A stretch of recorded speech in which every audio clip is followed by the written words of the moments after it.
Bonjour à toutes et à tous. Alors maintenant que l'on a bien compris ce qu'était l'énergie de manière générale, on va faire un petit zoom sur l'énergie et donc la puissance de nos appareils électriques. Alors l'électricité, on en entend parler depuis la cinquième et on a vu qu'il y avait deux grandeurs physiques essentielles. D'une part, l'intensité et d'autre part, la tension. L'intensité, en gros, ça va être la vitesse à laquelle vont vos électrons dans nos circuits. Donc c'est l'importance en fait du courant.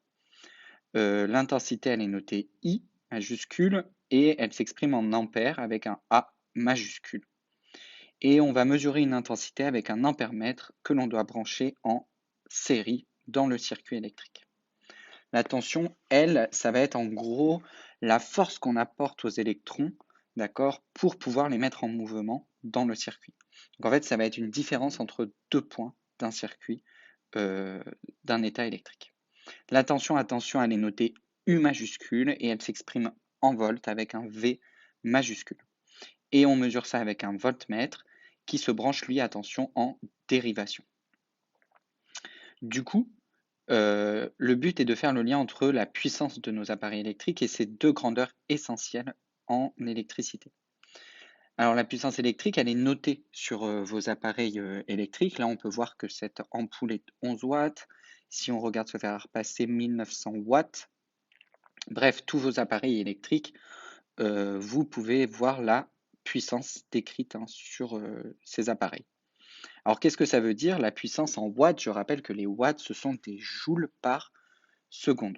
Donc en fait, ça va être l'énergie électrique consommée en une seconde. Par exemple ici, votre télévision cathodique, les vieilles télévisions, elle a une puissance de 100 watts. Ça veut dire qu'elle va utiliser 100 joules d'énergie électrique toutes les secondes.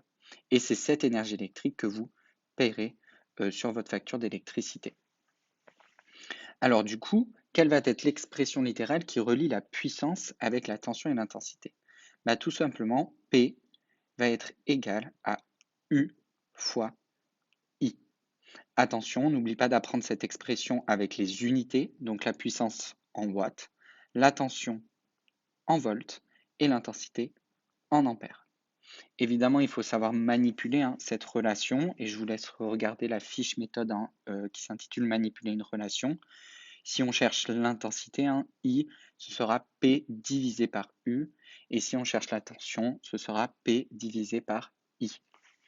Alors, cette relation nous dit que la puissance est donc proportionnelle à U et également proportionnelle à I. C'est-à-dire que si la tension augmente, la puissance augmente. Si l'intensité augmente, la puissance augmente. Et elle augmente proportionnellement.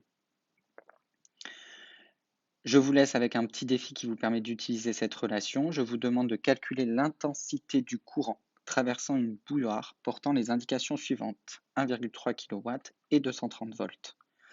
Je vous rappelle que pour calculer, on fait d'abord une introduction, ensuite on donne l'expression littérale, I égale quelque chose, puis on fait les conversions, on réalise le calcul et on met le résultat avec les unités. Je vous dis bon courage et à bientôt.